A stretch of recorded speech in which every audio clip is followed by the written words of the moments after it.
It's I, your proverbial boy Jeffy, here in Berlin, Germany. And today I want to tell you a story about a mentoring client that I had recently. We'll call this guy Rob for the sake of the story. And Rob works at a fairly large corporation. And recently, his company was facing a budgetary crisis. Now, Rob, he's a design guy. He works in graphic design. He worked in the design department. But he came up with an idea that nobody had thought of. He thought it was a brilliant idea that could solve the problem and maybe get him out of this crisis that we're facing. So he spent some time researching this himself. He put together a presentation, and then he brought it to the executive team. In fact, he brought it specifically to the attention of the guy on the executive team that he admired most, so he could let him take credit for it. And he figured, yeah, this is a win-win, saves the company, makes my supervisor look good. It's win-win-win all around. It's a great plan, right? Unfortunately, it turned out to be a fucking disaster, and I'm gonna tell you why.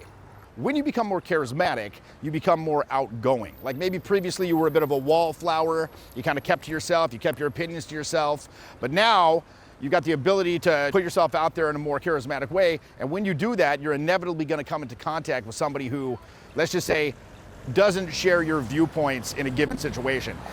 You might even meet people who actively try to thwart your plans. In other words, you're gonna come into conflict with other people a lot more.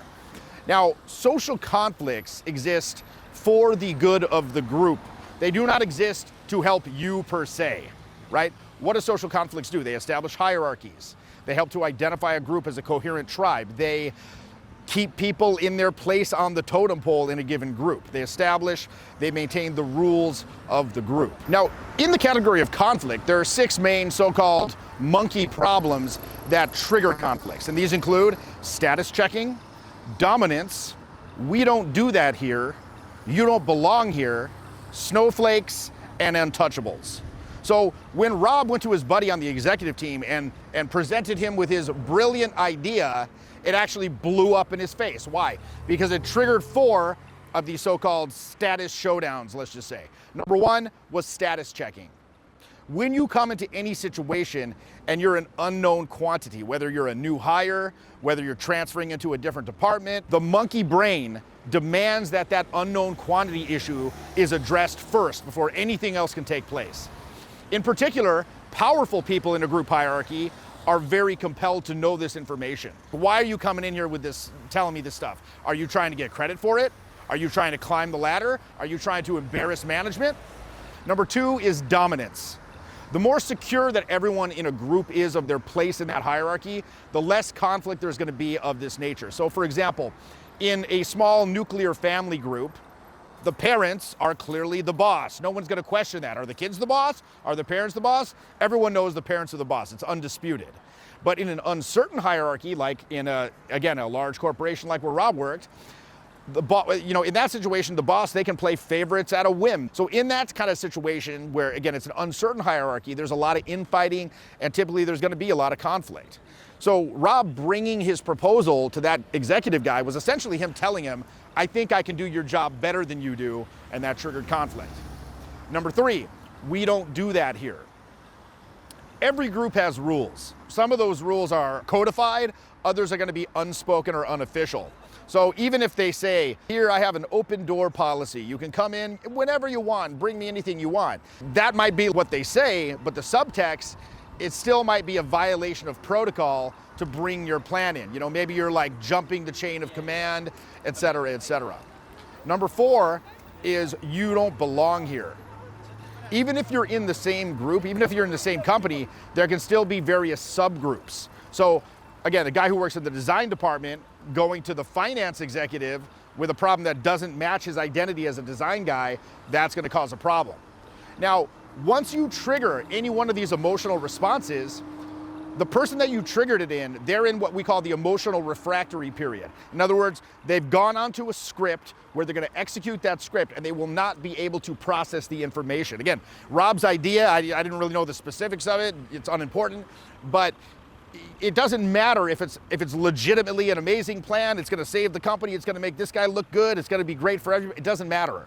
Once these conflict scripts have been triggered, you're not going to be able to process it. Emotions have the ability to hijack the forebrain take over your RAS, and you literally will not be able to process information that contradicts that state until the emotional state is passed. So that so-called emotional refractory period is passed. That's just what's up.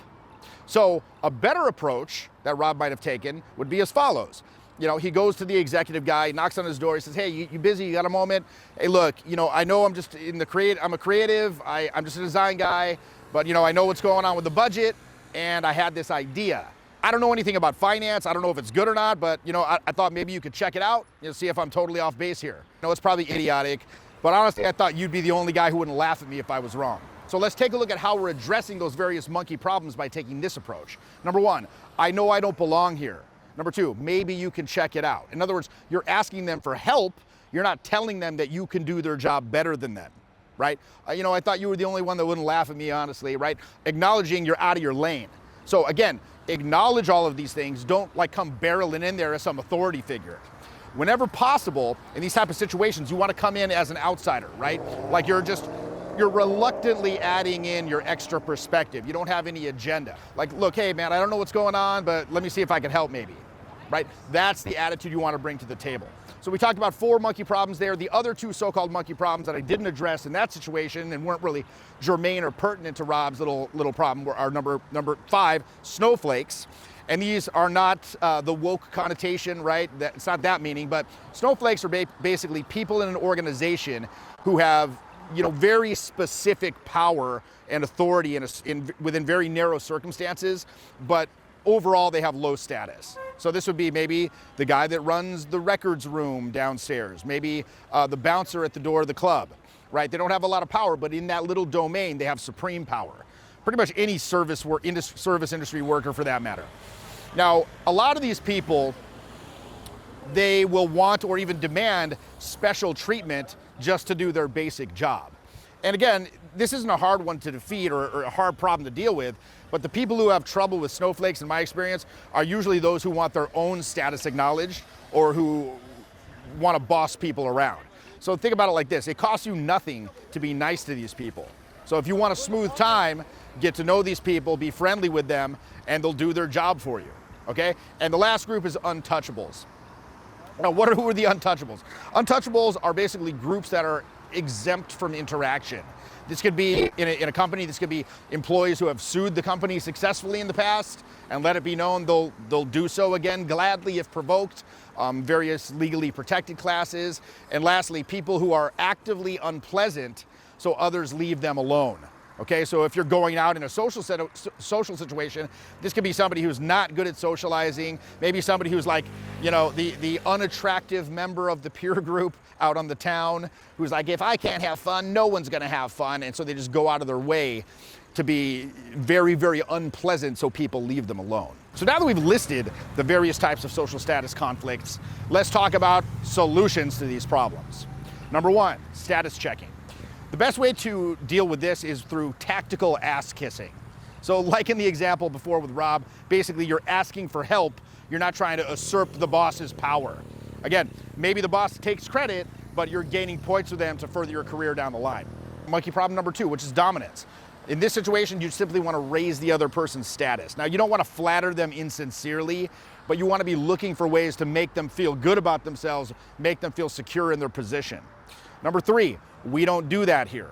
When you enter a group, you want to try to find, especially if you're coming into a new department, you're transferring in, or again, you move to a place and you're in the new peer group, try to find a mentor within that group to explain the unspoken rules to you. Ideally, this mentor is going to be from a higher status level than you're at, and they're successful, not somebody in the group who isn't successful, not some burnt out old timer that just talks shit about the place and hates it and is been relegated to a low position. Again, try to find a successful higher status individual to be your mentor in this situation. Always pay attention, keep your eyes open. For example, if the whole group goes silent and looks away after you say something, you probably made a mistake, right? At that point, you want to acknowledge it, be like, did I say something wrong? A sincere apology and a desire to do better going forward, that goes a long way to get you out of trouble here, as long as you don't do it again. Number 4, you don't belong here. With this particular problem, the solution is to develop friendships with people from different groups, and they can become your guides. So remember, when you're in a foreign group, keep your mouth shut and listen. be courteous and humble until you kind of pick up on the rules and you're accepted into the group. Don't go barreling in there. Like a lot of new managers or like new supervisors, they just go barreling in and they like, here's the new rules, just to show that they're in charge and kind of prove that you have to listen to me. It's like, look, go in, there'll be plenty of time to make your changes later, right? Go in so you gain the respect of the group first, and then once you've done that, now there'll be plenty of time after to make the changes. But if you barrel in there and you lose all the respect from the beginning, you're gonna have a much, much harder time leading that group in the future. Number 5 is snowflakes. Now, encountering snowflakes, these can trigger you if you're not careful. Because you're like, what? Low status demanding special treatment? I'll show you who's the boss, right? You know, particularly, I see this a lot. People, they go to a bar or something and they're just rude to the bartender, or they're rude to the bouncer. They're like, this is my servant. How dare you ask to be treated like a person? I'll show you. Again, it doesn't really cost you anything to talk to them and be nice and cool and conversational with them, especially if it makes things go smoothly for you, right? Leave coffee for the janitors. Remember the bartender's name. Remember the security guy's name. Again, snowflakes are usually only a problem if you're an asshole. And last but not least, number 6 are the untouchables. Now remember, with untouchables, many of these people have deliberately removed themselves from the tribe, removed themselves out of the game because they find the monkey politics stressful, or they doubt their ability to be successful at it. So what these people will do, they'll go out of their way to piss you off, and they'll try to make you mad to drive you away. In other words, they're looking for hooks to act out on you. So with this, again, if you've seen my other bar fights video, the standard hook procedure applies. If they say insulting things to you or ask you rude questions, literally treat them as thoughtful questions and just respond cordially. You know, so if somebody's like, what, are you here to harass me? Be like, harassing people, it sounds like a lot of effort. I'm just here to get the project done or enjoy my night or have a good time, whatever. So again, deal with them on that human level, the human neocortex level, take that limbic monkey game out of it. Some people though, regardless of what you do, they're just plain mean and they just want to damage people around them. These people cannot be dealt with and they should just be ignored as best you can, or dismissed or fired. And again, you're not going to be able to do that all the time, but generally with untouchables, if they come at you, don't take the hooks and try to steer clear of them as much as possible, you know, or circumnavigate them the best you can. So once you become aware of these categories of status conflict, you're also aware of the tendency that we all have to default to scripts that don't necessarily serve us when they come up. Again, the monkey brain, so to speak, this should now be more visible to you in conflict, and that's the biggest takeaway here. Remember, that monkey brain, that limbic brain, it hates losing. It fears loss of status. Now that you see that you're being manipulated by these scripts, now that you see that other people are relying on your scripted reactions in order to control you, now that limbic brain itself will start ordering the human brain to take over so you can really win and really get a good outcome. And the more that you see this succeed, the more that you get the results that you actually want in these situations, the more automatic that will become. And you won't default to those monkey games anymore. You'll use your human brain to win. So by focusing on human cortex level engagement with others, you can shift pretty much any conflict into a problem solving mode as opposed to just going to these monkey scripts, and that leads to mutually beneficial outcomes for everybody. I devote an entire week of my 8-week mentoring program to this, to dealing with conflict, in addition to pretty much every other conceivable area and skill that goes into developing your ability to navigate social situations with ease, so you can date the people you want, you can get the promotions you want, and you can have the relationships you want that are going to make your life awesome and full as opposed to lonely and empty. Knowing this stuff will literally change your life forever. So click the link in the description below if you want to learn more about these programs, the mentoring, my boot camps. This has been Jeffy, and I'll see you next time. I just completed the Charisma Mentorship course with Jeff Allen, and I cannot thank the man enough. It's actually one of the best investments that I've made over the last couple of years. I have taken a bunch of mentorship courses, and in terms of communication, there's probably nothing else on the market that exists for the level of comprehensive, detailed, action-oriented, and actually transformative process that you can go through in developing persuasion, charisma, selling, how to structure conversations with strangers. He didn't hold anything back, and he gave me an answer that was actually useful and applicable for me specifically. For somebody who really wants a learning process that you have total authority over, there's no better product in the market, in my opinion, than Charisma Mentorship. If you're out there and this is resonating with you, do not hesitate. Go and do this. This is going to be a great investment in yourself and in your family relationships, your business relationships. You're going to make progress, and you're going to really, really thank yourself later. I cannot recommend it enough.